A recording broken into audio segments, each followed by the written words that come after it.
The dust never settled on Viridian Prime anymore. It hung in the air like a shroud, coating everything in the same dull brown that matched the despair in Kessa's violet eyes. She pressed her back against the crumbling wall of what had once been a residential complex, feeling the rough concrete bite through her tattered clothing. In her arms, her twin children stirred weakly, Zivan and Mira, barely 6 years old, their pale blue skin now almost translucent from hunger. 3 years. 3 years since the Great Drought had begun, since the Civil War had torn their world apart, since she'd last seen her husband disappear into the fighting.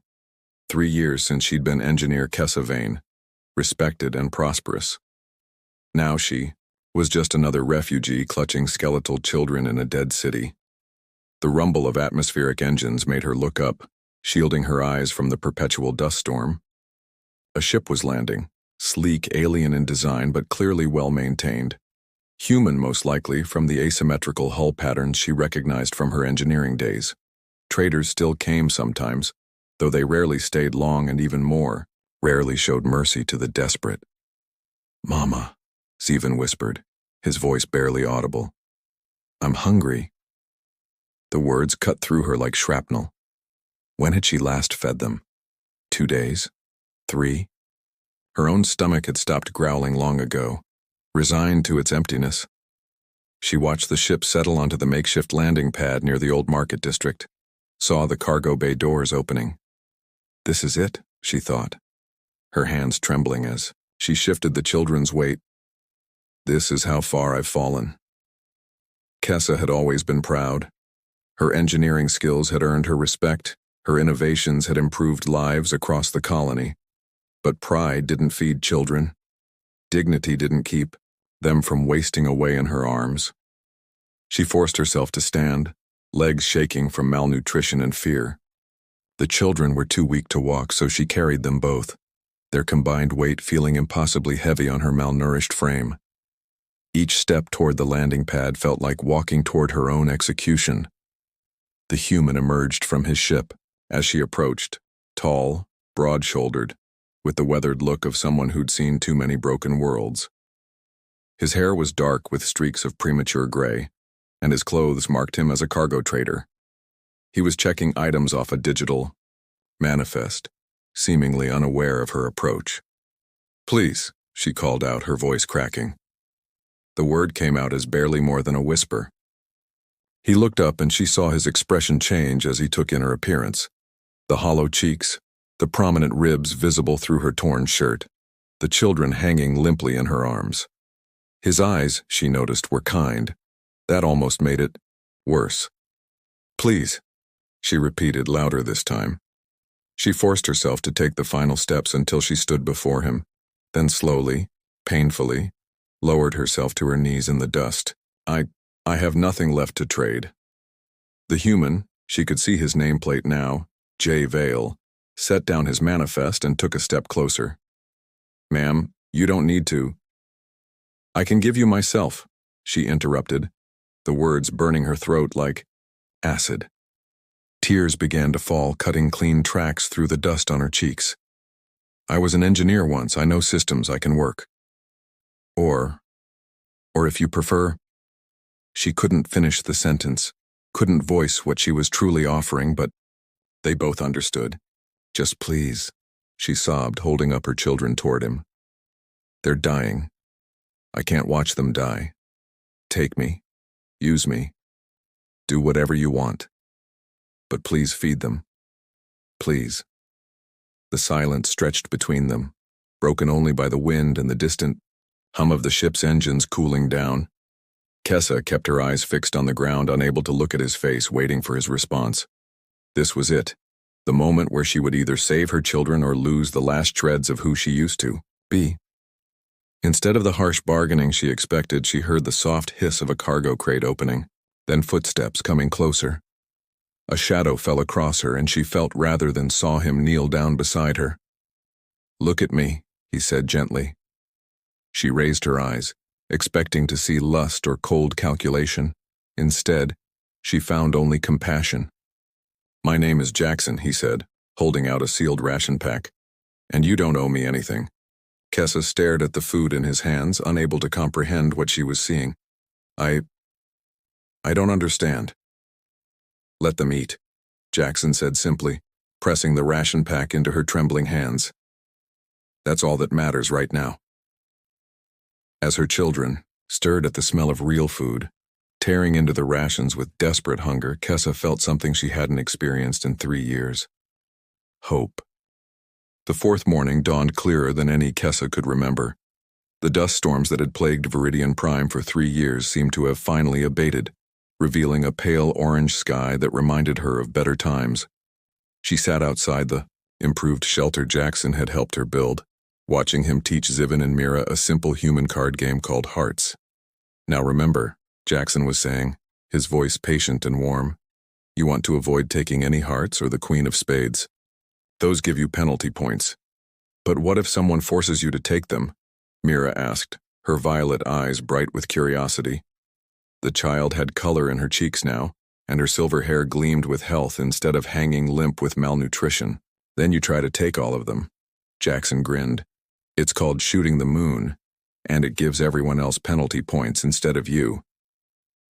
That's sneaky, Zyvan observed, but he was smiling, actually smiling. When had Kessa last seen her? Son smile? Sometimes you have to be sneaky to survive, Jackson said gently, his eyes meeting Kessa's over the children's heads. There was understanding there, acceptance of what desperation could drive a person to do.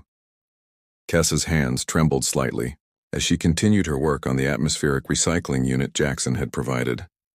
It was delicate work, requiring steady fingers and precise movements, but her engineering training made the repairs almost automatic.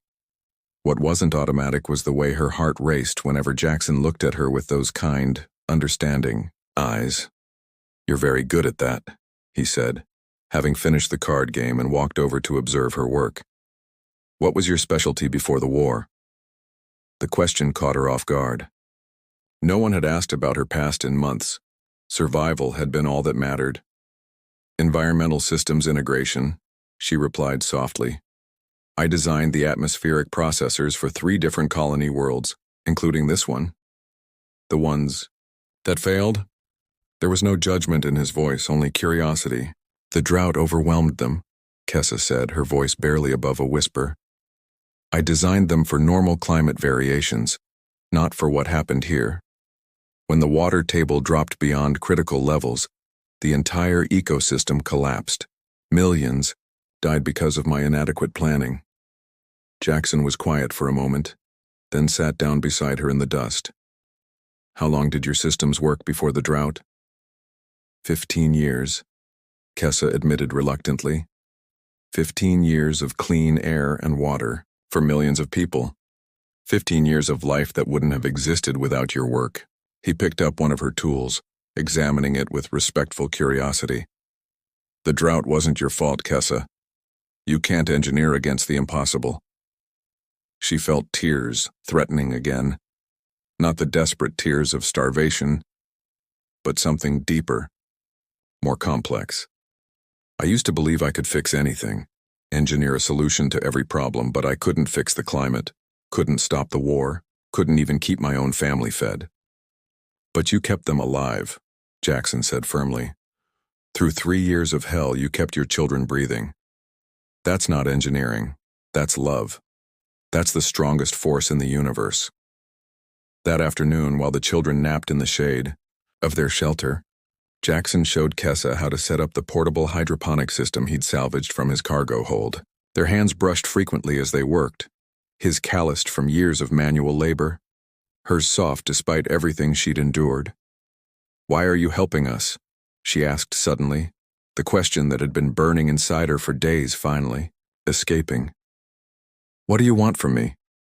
Jackson paused in his work, a seedling halfway to its growing medium. What do you think I want? I thought.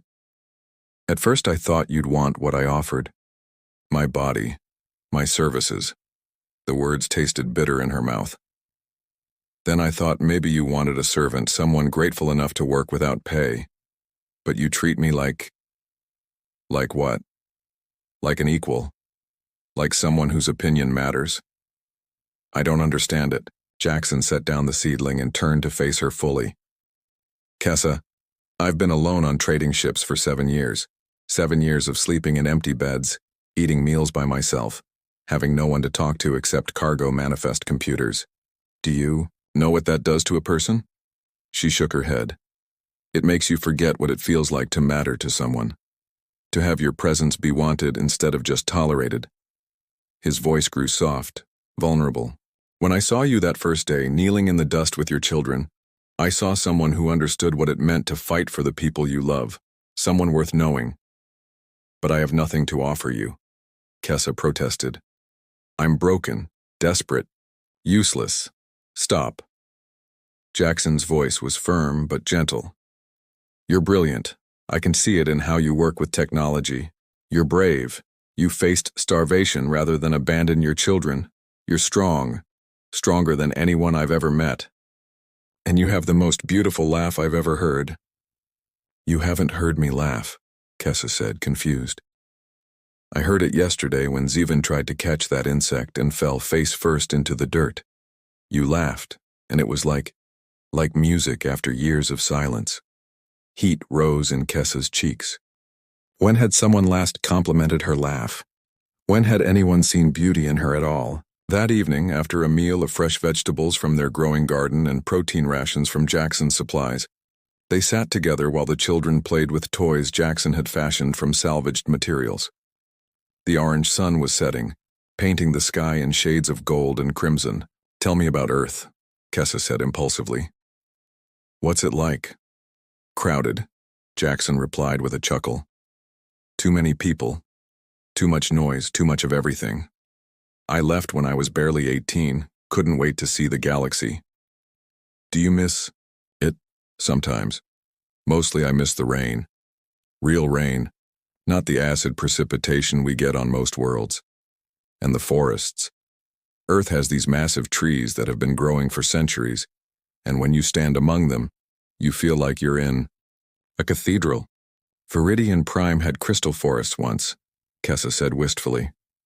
Before the drought killed them, they sang in the wind, each one ringing like a bell. The children loved to run through them, laughing as the music followed them. Maybe we can build something like that again, Jackson suggested. Different but beautiful in its own way. The word we hung in the air between them, full of possibility and promise. Kessa felt something unfurling in her chest. Not hope exactly, but the possibility of hope. The idea that tomorrow might hold something better than mere survival. Jackson, she said quietly, her voice barely audible over the evening breeze. Yes? Thank you. For seeing me as more than just a desperate woman begging for scraps. He reached over and took her hand, his fingers warm and strong around hers. Thank you for letting me stay, for giving me a reason to stop running. As the stars began to appear in the darkening sky, Kessa allowed herself to imagine a future beyond the next meal, the next day. For the first time in 3 years, she dared to dream of something more than survival. She dared to dream of living. 3 weeks had passed since that first evening under the stars, and Kessa found herself looking forward to each dawn with an anticipation she'd forgotten was possible. The settlement, she'd started thinking of it as a settlement rather than just a refugee camp, was growing. Jackson's ship remained grounded ostensibly for maintenance issues that seemed to multiply whenever he was pressed about departure dates.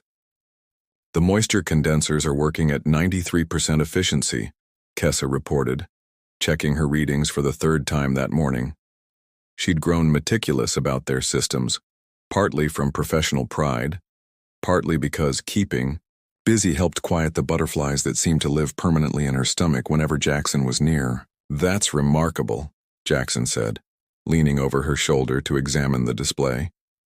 His proximity sent warmth racing through her body, and she caught the scent of his skin, clean, with a hint of the machine oil he used on his ship's systems. Most commercial units only achieve 80% under optimal conditions. I made some modifications to the collection matrix, Kessa explained, acutely aware of how close he was standing. The original design assumed standard atmospheric humidity levels, but Viridian Prime's air is much drier now. I compensated by increasing the surface area and adjusting the temperature differential. Brilliant, Jackson murmured. and something in his tone made her look up at him. Their faces were suddenly very close, close enough that she could see the flecks of gold in his brown eyes, close enough to count the small lines that spoke of years spent squinting into distant suns. The moment stretched between them. Electric, with possibility until Mira's voice broke the spell. "Mama, Zivin's being mean to the vegetables." They sprang apart like guilty teenagers, both flushing as they turned to where the children were supposed to be weeding the garden beds. Instead, Zivin was engaged in what appeared to be a philosophical debate with a particularly stubborn tomato plant. "I'm not being mean," Zivin protested as they approached. "I'm explaining why it needs to grow faster. The other plants are much bigger." "Plants don't understand lectures," Mira informed her brother with the supreme confidence of a 6-year-old expert. "They understand love. Watch." She knelt beside the plant and began singing to it in the old Viridian tongue, a lullaby their grandmother had once sung to Kessa. To everyone's amazement, the plant seemed to perk up, its leaves reaching toward the sound of her voice. "How did you—" Jackson began, then stopped, shaking his head with a smile. "Never mind. I'm learning that impossible things happen around you three." That afternoon, while the children napped, Jackson pulled out a portable holoprojector and activated what appeared to be a star chart. But as the three-dimensional display resolved, Kessa realized it wasn't showing stars. It was showing planets, trade routes, cargo manifests. "This is beautiful," she breathed, manipulating the display to show different sectors. "I've never seen commercial navigation data presented like this." "It's my life," Jackson said simply. 7 years of jumping from world to world, carrying cargo, making deals, never staying anywhere long enough to matter. Kessa studied the complex web of routes and destinations, noting the patterns. "You've been to over 60 worlds," she observed. "But you keep coming back to this sector. Why?" Jackson was quiet for a moment, his fingers dancing through the holographic display. "I told myself it was the most profitable route. Good margins, reliable customers, minimal pirates." He paused, highlighting a particular cluster of worlds. "But the truth is, this sector reminds me of home. Not Earth. I left Earth behind long ago. But the idea of home. Places where people build things that last, where they plant gardens instead of just exploiting resources." "And Viridian Prime?" "Viridian Prime was supposed to be a quick stop. Drop off emergency medical supplies, collect payment, move on." He turned to look at her, his expression serious. "I never expected to find something worth staying for." The weight of his words settled between them. Kessa felt her heart hammering against her ribs as she processed what he was saying. Not just the words, but the implication behind them. "Jackson," she said carefully, "what are you saying?" "I'm saying that for the first time in 7 years, I don't want to leave." He reached out, his fingers barely brushing hers. "I'm saying that somewhere between watching you repair impossible things and listening to your children laugh, I stopped thinking about the next destination. I started thinking about staying." "But your business, your life." "My business is hauling cargo between worlds where I don't know anyone's name. My life is sleeping alone in empty ships, eating recycled rations, having conversations with navigation computers." He took her hand properly now, his thumb tracing circles on her palm. "This, talking with you, working beside you, watching Zivin and Mira grow stronger every day. This feels more like living than anything I've done in years." Kessa stared at their joined hands, her mind reeling. "I don't know how to do this," she whispered. "I haven't. Since my husband died, I haven't thought about being with someone. About trusting someone that way." "Neither have I," Jackson admitted. "But maybe we can figure it out together." That evening, they worked side by side installing a new water filtration system. Their movements synchronized after weeks of partnership. When they finished, both covered in dust and machinery grease, Jackson reached up to brush a smudge from Kessa's cheek. The gesture was so tender, so intimate, that Kessa felt tears prick her eyes. "Why are you so kind to me?" she asked. "Even when I offered myself to you that first day. You treated me with respect. Why? Jackson's hand stilled against her cheek. Because kindness was what you needed, not what you were offering. Because you deserved to be treated like a person, not a commodity. His voice grew soft. And because even in your darkest moment, kneeling in the dust with your starving children, you were the most beautiful thing I'd ever seen. I was filthy, desperate. You were a mother fighting for her children's lives. You were courage and sacrifice made flesh. You were beautiful in the way that matters most. When he leaned in to kiss her, Kessa met him halfway. Their lips touched softly, tentatively, like a question being asked and answered simultaneously.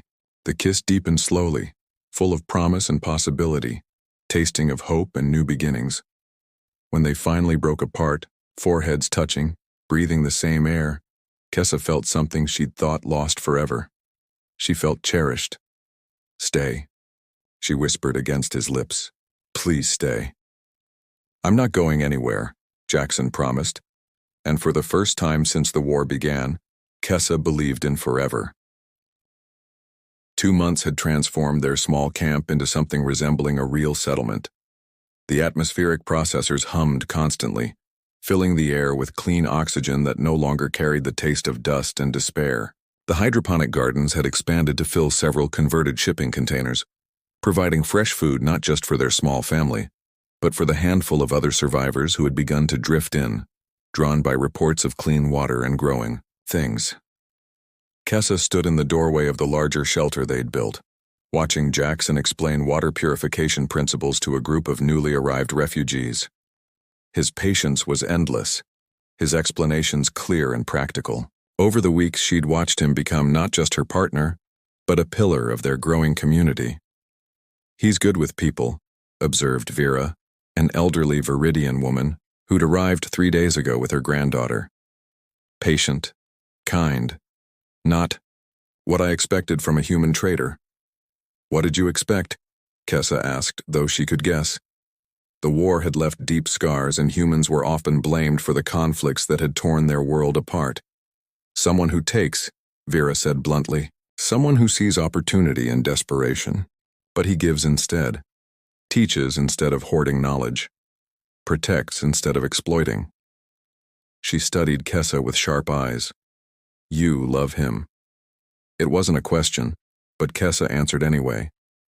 Yes, I do. And he loves you? He says he does. Kessa touched her stomach unconsciously, feeling the small but definite swell that had appeared over the past few weeks. He shows it every day.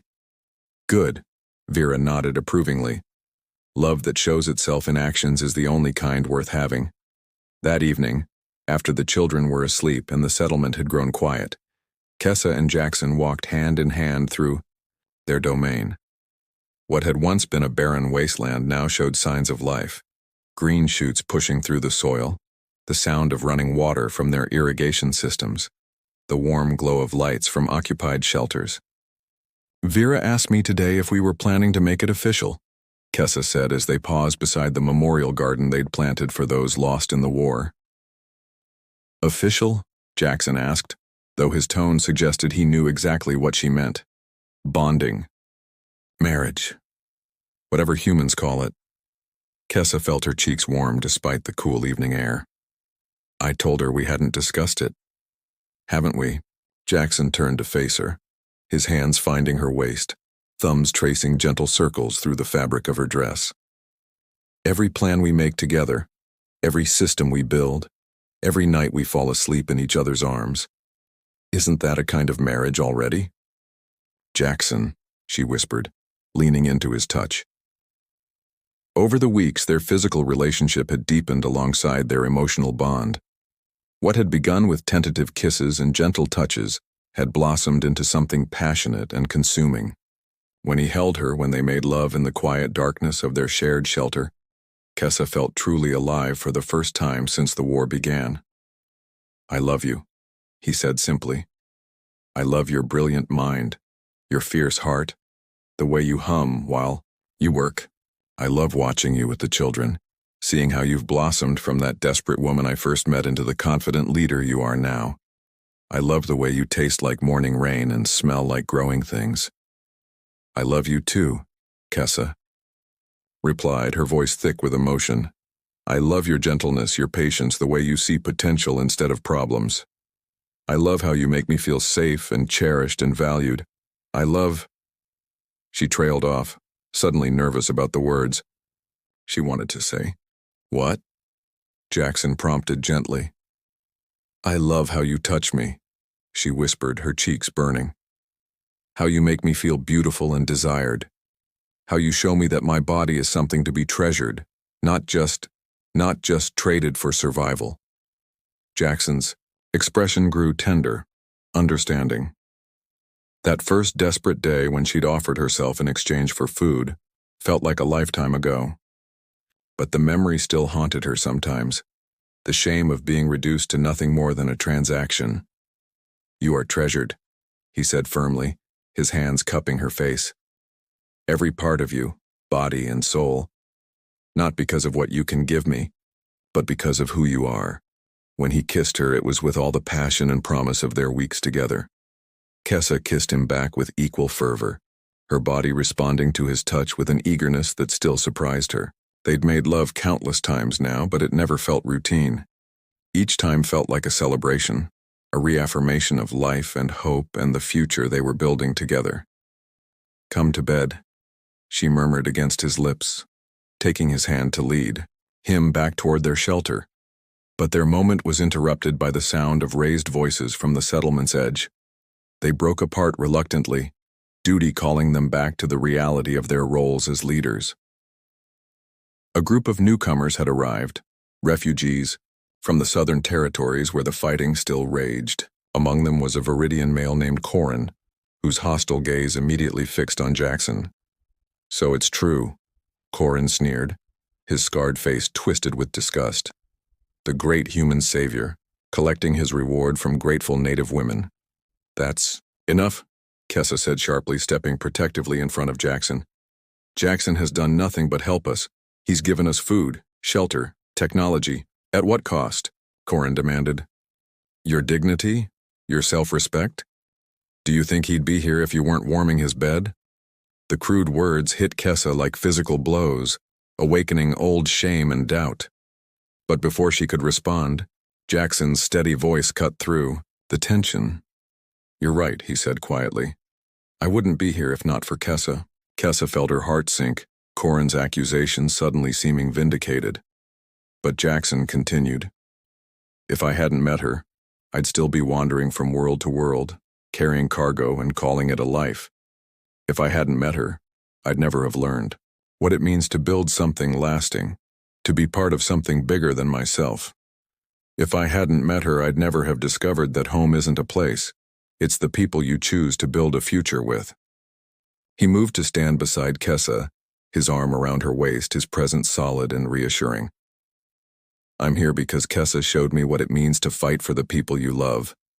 Because she's brilliant and brave and beautiful, and because she chose to trust me with her heart. Not because she owes me, but because she wants to. And if you can't respect that, then you're not welcome in the community we've built together. The confrontation ended with Corin and his followers moving on, but the encounter left Kessa shaken.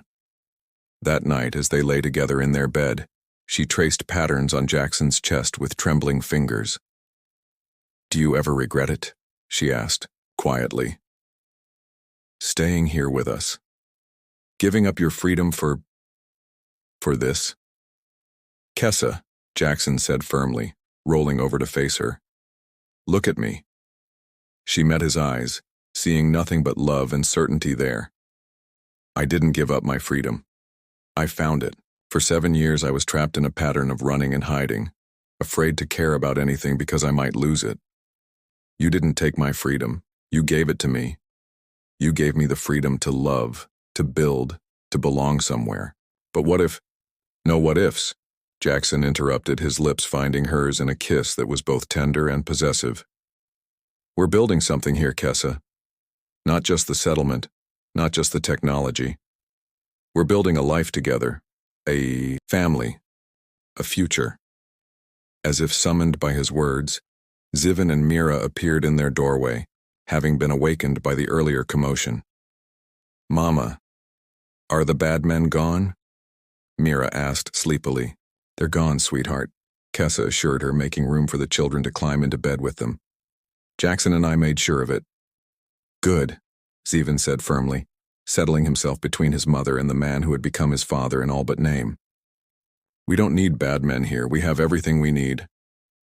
As the four of them settled together in the large bed, Kessa felt a peace she'd never expected to experience again. Corin's words had stung, but they'd also clarified something important. What she had with Jackson wasn't born from desperation or obligation. It was born from choice, from love, from the mutual decision to build something beautiful together. "Jackson," she whispered into the darkness. "Hmm? Will you marry me?" She felt his smile against her hair. "I thought you'd never ask." 8 months later, Kessa stood before a mirror in what had once been a storage container and was now the settlement's community center, adjusting the flowing white dress that had been sewn by a dozen willing hands. Her pregnancy was obvious. Now, a proud curve that spoke of new life and hope for the future. The baby was due in just 2 months, a child who would be born into a world of possibility rather than desperation. "You look radiant," Vera said, fastening the last of the small silver flowers into Kessa's hair.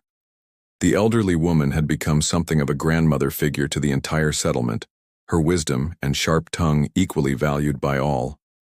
"I feel nervous," Kessa admitted, touching her rounded belly. "Is that silly?" "Not at all," Vera chuckled. "I was terrified at my bonding ceremony. Threw up twice before the processional. But once I saw my beloved's face, all the fear melted away." Through the small window, Kessa could see the settlement they'd built together. What had begun as a desperate camp for 3 starving refugees had grown into a thriving community of nearly 200 souls. The atmospheric processors hummed continuously, filling the air with clean oxygen. The hydroponic farms stretched in neat rows, heavy with fruits and vegetables. Children played in the streets between the prefabricated homes, their laughter echoing off the walls. But it was the sight of the school that made her heart swell with pride. Jackson had insisted on building it first, before even the expanded medical facility or the workshop complex. "A community without education is just a group of people waiting to die," he'd said, and he'd been right. The school had become the heart of their settlement, where human and Viridian children learned together, where adults gathered for evening classes on everything from basic engineering to advanced agriculture. Mama, are you ready?" Mira burst through the door, resplendent in her flower girl dress. At 7, she'd grown tall and confident, her silver hair gleaming with health and her violet eyes bright with excitement. "Almost, sweetheart. Where's your brother?" "He's with Jackson, making sure his bow tie is straight. Again." Mira rolled her eyes with the exasperated patience of someone far older than her years. "Boys are so fussy about their appearance." Kessa laughed, a sound that came easily now. "And what about flower girls who spend an hour arranging and rearranging their hair?" "That's different," Mira said with supreme dignity. "That's artistry." The ceremony was set to take place in the central plaza as the sun set, with the entire settlement gathered to witness their union. It had been Jackson's idea to make it a community celebration rather than a private affair, wanting to honor not just their love but the family they'd all become together. As Kessa made her way to the plaza, supported by Vera on one side and Mira on the other, she marveled at the transformation. Where once there had been nothing but dust and despair, now there were gardens and fountains, workshops and homes, the sound of children's laughter, and the busy hum of a community at work. The crowd parted as she approached, faces beaming with genuine joy and affection. These weren't just neighbors, they were family, bound together by shared struggle and mutual support.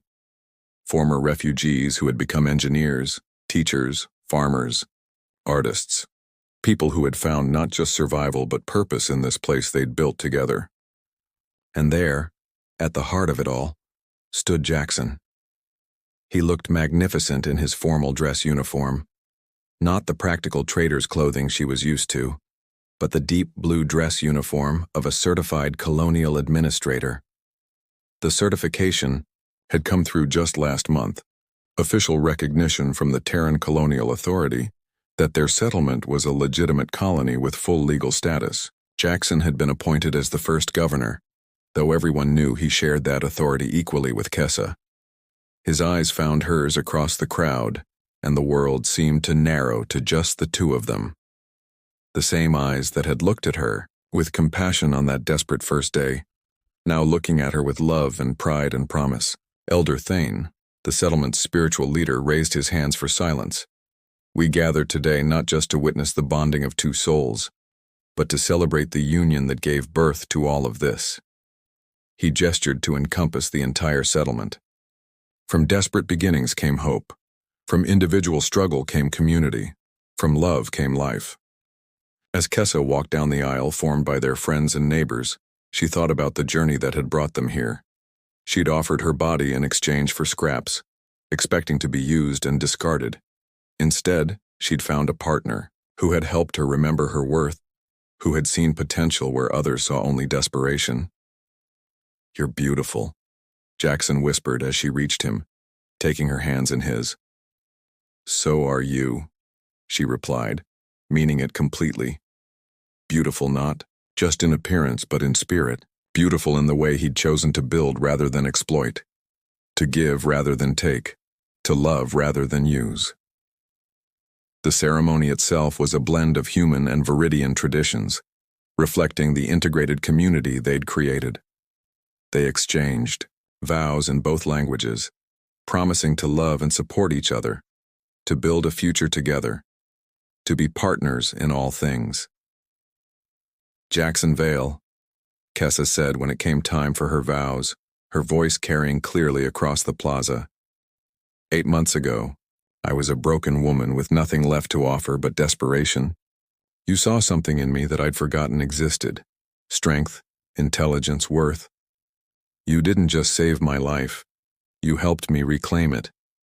You showed me that I was more than just a survivor, that I could be a builder, a leader, a beloved partner. I promise to stand beside you as we continue building this impossible dream we've created together." "Kessa Vane," Jackson replied, his voice thick with emotion. "You taught me the difference between existing and living. For 7 years I wandered from world to world, carrying cargo and calling it a life.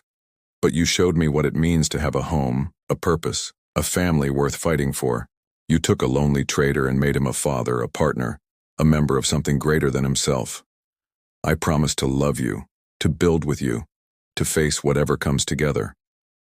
As they exchanged rings, beautiful bands crafted by the settlements, artisans from metals reclaimed from the ruins of the old world, Kessa felt the baby kick strongly, as if celebrating along with them. "By the authority vested in me by this community, and recognized by the colonial authority," Elder Thane declared, "I pronounce you bonded in law and love, partners in building our future." The celebration that followed lasted well into the night. There was music and dancing, food from their own gardens, and the first wine produced from their newly established vineyard. Kessa found herself swept from person to person, receiving congratulations and good wishes, but her eyes kept finding Jackson across the crowd. Late that night, as the celebration finally wound down and they made their way to their home, a real house now, with solid walls and a garden and a nursery waiting for their child, Kessa paused in the doorway to look back at the settlement one more time. "Regrets?" Jackson asked, following her gaze. "None," she said firmly. "How could I regret the path that led us here?" Inside their home, with Zivan and Mira long since asleep in their rooms and the settlement quiet around them, Kessa and Jackson held each other close. The baby moved between them, a tangible promise of the future they were creating together. "Do you remember what you said that first day?" Kessa asked, tracing patterns on Jackson's chest. "When I offered myself for food?" "You don't owe me anything," Jackson quoted. "Let them eat. I thought you were just being kind to a desperate woman. I never imagined." "What?" "That those words would change everything. Not just for me, but for all of this." She gestured to encompass their home, their community, their life together. You could have taken what I offered and left. Instead, you chose to see my worth, to help me rebuild it. And from that choice, all of this grew.